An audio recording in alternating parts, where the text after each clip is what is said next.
All right, y'all, I'm gonna do a little update video on this food forest system that I've got going on in Naples. It is early May and we have had quite the dry season, and I really want to show how this food forest, which is the first food forest I started here in Naples, how it's kind of handling the situation of the dryness. This is my newest bed, the only bed that I'm sort of irrigating, like actually irrigating with a hose. I started off like, every day for like a week or two, and then kind of just on and off. I was gone in Honduras for like a week. So at this point, it's already sort of absorbed enough water for it to kind of handle its own. But I've got just a random consortium of a lot of things. Here's a variegated nopal, kind of just like propagation material. I kind of wanted this bed to be focused on, but also with a focus on the siquil squash, which is a squash from apparently able to tolerate our rainy and humid summers. I haven't put it to the test yet because there hasn't been much rain to speak of, so hopefully we're getting that soon. So yeah, different little random miscellaneous things that I want to continue to propagate. So things like longevity spinach, Turk's cap hibiscus, this panadol, whatever you want to call it, boldo, the giant, milkweed, and of course just bunches of species to help. Got some hibiscuses as well that are kind of cool. This is the cassia or senna alata. Gives it beautiful yellow flowers, and it has a symbiotic relationship with some certain ants. Really cool. But yeah, everything's sort of just growing as expected pretty nicely. Some of the things are flowering, like the sun hemp is flowering pretty early. And so I think it might be due to the drought-like conditions that we're facing right now. But anyways, that's the first bed. Over here is going to be, it's turmeric planting time right now, so I'm trying to plant as much turmeric as I can before the rains start. So this is going to be a turmeric bed, and I'm going a lot more simple these days because I'm starting to do installing other food forests around the area and picking up clients, and I'm starting to be more complex in terms of like tons of other properties.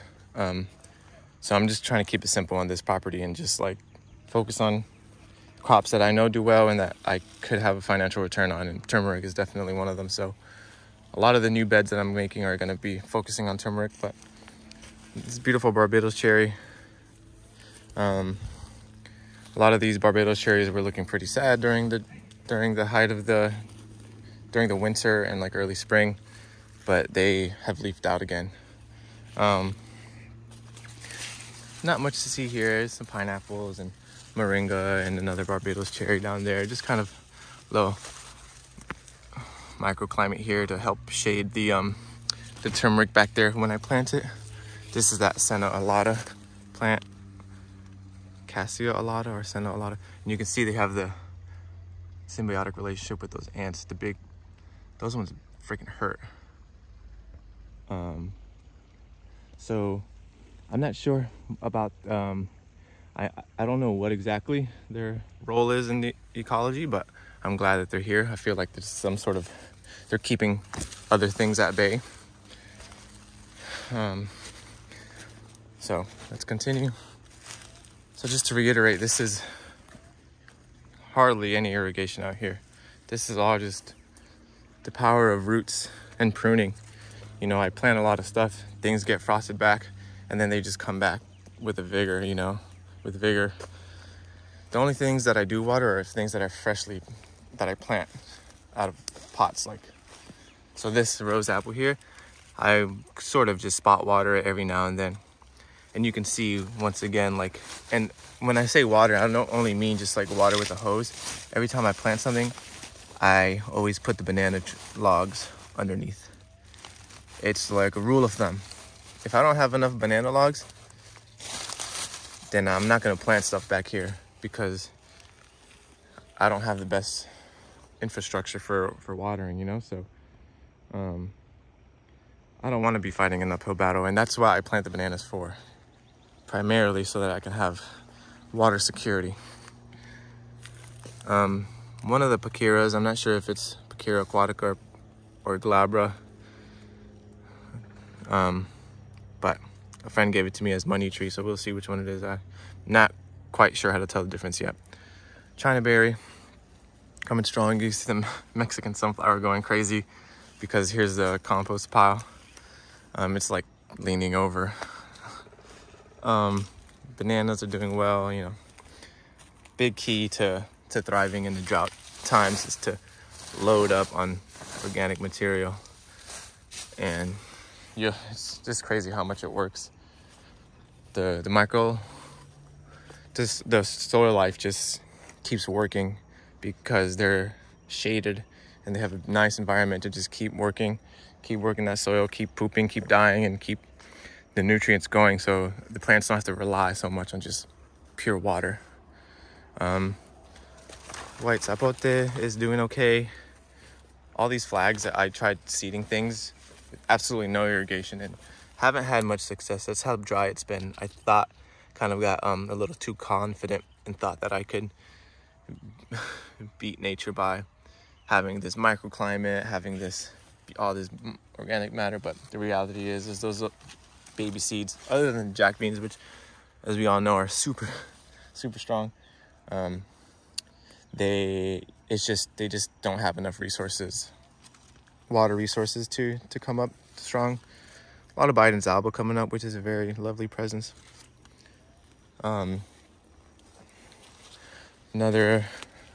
Two trees that I'm very excited about that I got are these two. Here's one of them. Cherry of the Rio Grande, Eugenia something. I planted this before I went to Honduras, so I watered it 1 to 2 times, and then just spent the whole week with a little no rain, and it's been doing fine. I hardly water them; they just seem to like it on the ground. Another jackfruit. I'm trying jackfruit again, even though they get frosted back all the time, just because I feel like all I need is one winter where it doesn't frost too heavy and they can get a head start. This is ones I had planted 2 years ago, and you can see it's coming back. Like, they got frosted back, but they didn't die completely. So there is hope for jackfruit. I feel like just got to keep trying. Maybe one of them just some genetic anomaly where it's frost resistant. You know, you just never know. That's the fun of planting seeds. They all have their own characteristics. Suriname cherries randomly popping up. Here's another, the cherry of the Rio Grande. So trying to go with species that are easier to set it and forget it species. Of course, nopales everywhere. One thing that I'm super excited about is all the Royal Poincianas coming back. I've noticed this last year as well. I'll plant the Royal Poincianas. They'll kind of just like get lost in all the vegetation during the summer, and because they're very tiny leaves, and they'll be spindly and not looking too good, and then we'll get a frost in the winter and they'll all die back, either all the way down to the ground or at some point right here, and then they'll just come back full force. So they get a head start because they've had that root activity in the ground. That's why it's so important to plant tons of seeds everywhere, because if you're planting for the roots, you know, now that the roots are in the ground, each time the frost is back, it doesn't matter. These are gonna keep coming up with, you know, tons of energy. Here's another good example. I remember this area was super thick with torpedo grass. There's smoke in there. Somebody's burning. I really hope that is not a wildfire. There's a burn ban. And nobody should be burning right now. Anyways, so this was very thick with torpedo grass and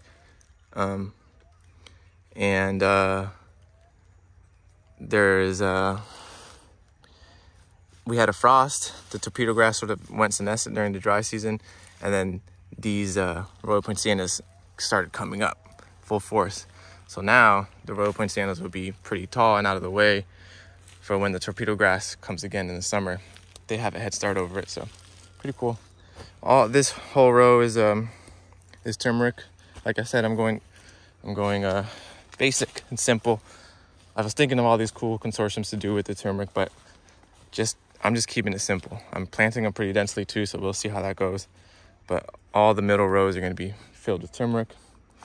Sterculia foetida, the Bangar nut, Xixá in Portuguese. These are doing good. They're coming back. They're frost sensitive, but they seem to have enough juice in them to come back. Katuks everywhere. This is a SH3640 banana that again was used for irrigation purposes. You can see, and now these I'm trying to time the bananas so that if I get a frost and they get frosted back, I'm not gonna hold on to them at all. I will cut them down and use them for irrigation. I'm trying to time these so that they fruit during the summer, or like late spring, early summer, midsummer. I haven't had much success with them going into flower as we're going into winter. Nice patch of Dorfnamois, using it also for biomass, but also for propagation material. I'm trying to move into other places. Random little pineapple here. Not sure what variety it is. Trying to work more with Dracaenas, the snake or corn plant. I forget what they call it. Dracaenas are really, really good at handling some jack bean. Every time I see a random jack bean, let's go and plant it. They can tolerate shade and they produce a nice amount of biomass. So when the system grows bigger and there's a lot more shade, instead of using species like Mexican sunflower and Napier grass, which can't tolerate the shade all that well, these will eventually phase out and they will be replaced with things like Katuk and Dracaena, and even turmeric is a really good service crop. If you don't want to use it, if you don't have a place to sell it, you can strictly use it as a service species because they can handle shade. Ornamental gingers, all these things that are shade-loving species that you can utilize as a biomass production. More Royal Point sienna. The leucaenas are doing very well. I really am impressed with leucaena here. They will get frosted back, but they'll just come back like nothing happened. Another jackfruit. Trying the jackfruit, see what happens. Again, I don't ever plant something from a pot without putting this down. Okay, always. More turmeric here. Nice wall of Napier. Really like the Napier because it keeps the privacy / windbreak function going even if we get frosted back. Moringa everywhere. This is a gumbo limbo. Really nice gumbo limbo here. I really like that plant. I really want to get some more of it. I haven't really looked up. Let's see. We have a lot of the Corymbia torrellianas, and they're all starting to shoot. Here's a moringa that's doing its thing up there. Awesome for biomass production.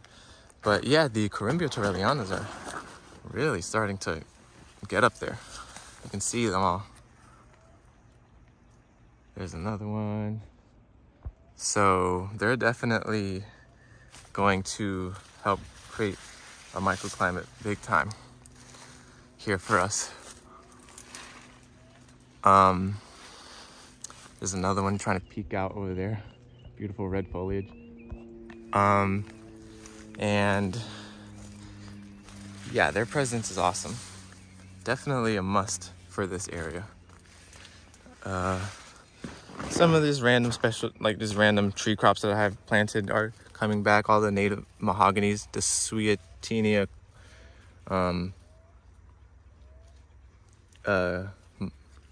Mahogany, yeah, Swiatina mahogany. The other one's Swiatina macrophylla.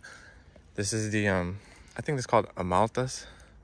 The yellow rain tree has beautiful yellow flowers and like a medicinal pod.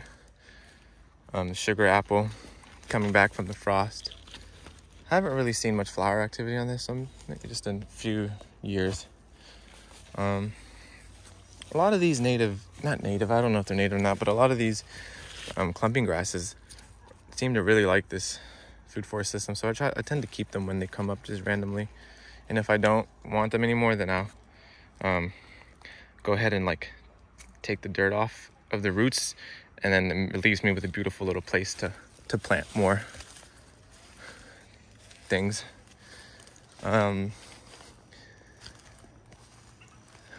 Here's just kind of more turmeric.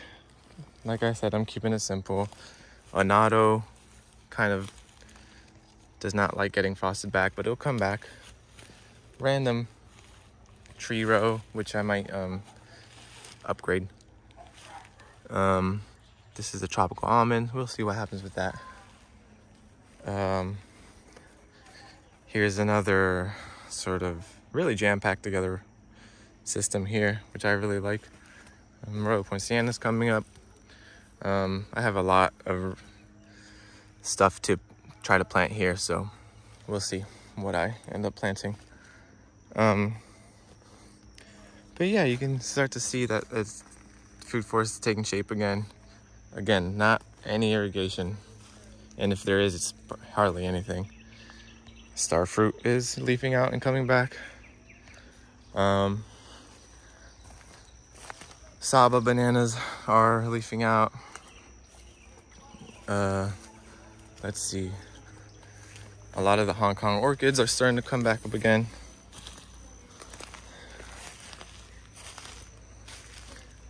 Royal Poincianas, again, super cool. I really like the Royal Poinciana. Albizia lebec starting to do its thing up there.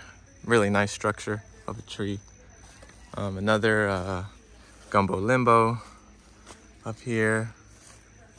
More moringas. This one's actually flowering. Moringas everywhere. Ice cream bean trying to come back. I don't really like the ice cream bean for my property. It's just too cold for it. Black sapotes are trying to hang on. More of the mahogany. I mean, come on, look at that. It's gonna be a big, beautiful tree one day with beautiful timber. Another Albizia lebec. This banana is, see, I left this banana because we're about to come into the rainy season, and there's enough leaves on there where I feel like it'll give me something. So this banana I'm keeping. But that could be subject to change, you know. If somebody gives me a cool tree that I really want to plant, then I might have to sacrifice this banana. The bananas always come back. Don't ever be attached to your bananas. If you plant tons of bananas, you're gonna have an abundance of bananas. So, but yeah, I want to keep that one. More Albizia lebec. More Albizia lebec. Another one of the Corymbias. You can just see they're awesome trees. You can see this Royal Poinciana got frosted back and coming back with a vengeance. Some shampoo gingers are starting to come up. I'm trying to go a little bit more, trying to get a market for a shampoo ginger established, because I feel like it's definitely something, either selling the roots or selling the flowers themselves. We can do something with that. Pitanga tuba, not looking happy, but we'll see what happens when the rain comes around. This area was definitely a wetter area, probably because the house is right next door and there's a lot of concrete there. So the concrete is not permeable, right? So that water just, so mulberries, a lot of mulberries everywhere. Also a great species to work with. When in doubt, put a mulberry cutting in the ground. This is another huge turmeric bed. Like I said, going hard with the turmeric, not trying to overthink it. Just put turmeric in the ground. more Abysia lebec, more mulberry. All these species are here for the western sun for the turmeric here. So they'll grow up a little nice and tall. I don't want it to grow too tall, right? Because the neighbor's right there, so. But I want to create a microclimate. And these saw palm, sable palms are doing an amazing job of creating a microclimate. I love the sable palm presence. A lot of the world's best mulberries on this side because they're shrubby. Some dwarf banana, a lot of moringa. Oh, here's another cool thing that I'm excited about. I try to show. So this is Araçá do Cerrado, which is a guava Psidium firmum. It's a low shrubby guava that is supposedly cold hardy, native to like the savanna area of Brazil, the inland savanna areas of Brazil. And I'm very excited to trial them here. Shout out to Cody Cove Farm for having the best selection of plants for Florida. That's where I got them. There was another one that I wanted to show. Well, it's somewhere. A lot of the mangoes are coming back, which is awesome because not as many died this winter. So I have a head start, which is nice. You can see this China berry is putting in overtime. This is why we plant seeds, right? Because if you go to the nursery and buy a tree, you just never know the genetics of that one tree. But if you buy tons of seeds or go forage for some seeds and you plant them all, sure, 80% of them will not have the craziest, most awesome genetics or be in the right spot, like this China berry that's a few feet next to this China berry. But this one, for whatever reason, got it going on, you know? Creating an amazing microclimate here for this Sterculia fortida. And you can see the difference of the plants around them. They love the microclimate. This mango probably partly survived because of the microclimate of this China berry. So even though this China berry is technically on the invasive species list, because it does spread. Again, I feel like a broken record. We utilize invasive species to our advantage, and you can see just how well it works in the system. So much so that I think it influenced this Poncan tangerine to start flowering and start putting some fruits on. Some of the fruits have been dropping, but it's going. I really have not the most hope for citrus here in South Florida, but I just want to experiment. I only have 2 citruses, well 3 considering I have the finger lime, but 2 of these Poncan tangerines close to each other, and I just want to see what happens. It's an experiment. You can see they're flowering. So it's an experiment, but I feel like they have been liking this presence of the China berry. And then right next to it, another dreaded plant for most people is Earleaf. So you can see how they're working in the system as well. They're also helping to create a little microclimate for the Poncan. Here's the Guanacaste and Pterolobium cyclocarpum that I get from Honduras whenever I go visit. You can see how it's doing its thing as well. I constantly like to chop these back because this tree seems to be, its growth habit seems to just want to like droop down and sort of be a lower tree. So I'm always clipping it back so that it keeps multiplying its branches and kind of keeps the structure up. So yeah, this is a kind of I really like this row here. Kind of exemplifies an agroforestry-ish row with so many trees, one right next to the other. Of course, the ground cover of sweet potato everywhere. Some of the Corymbia torrellianas are not as awesome looking as the other ones, but they're going. A random stray Grevillea robusta. See what happens with this. I don't think it's the right species for this context, but it's doing something. More Albizia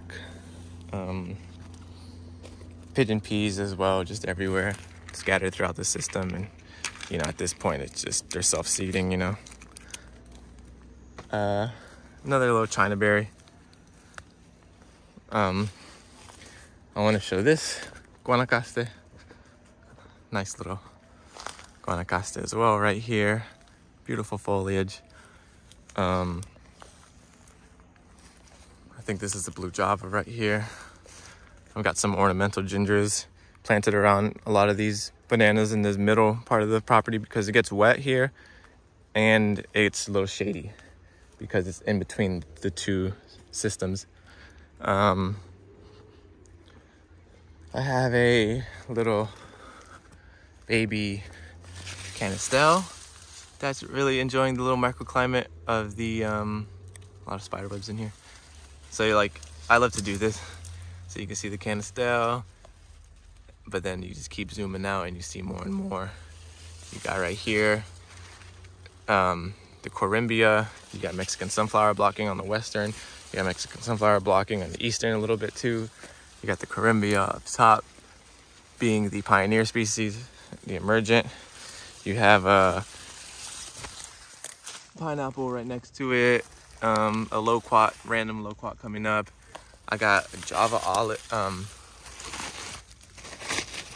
Jamelon, what do you call this? Java plum, yeah, Java plum coming up. I think this is Java plum. I had this banana that isn't doing so great, so I can replace it. So nice little context here with how much you can jam pack into a tiny spot. This old sweet potato patch will be turned into more turmeric. But you can see leucanas and pigeon peas, a lot of nopales for breakfast.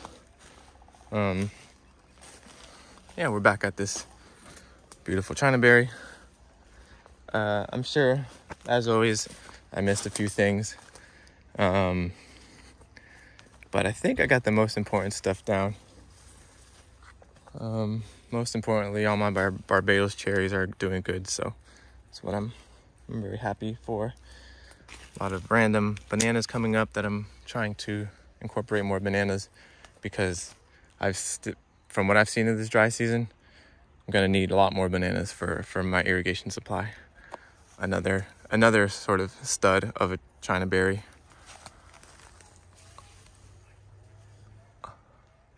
Wow, what a beautiful tree.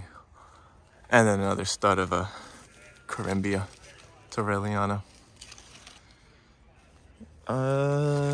That's all. Till next time. Peace.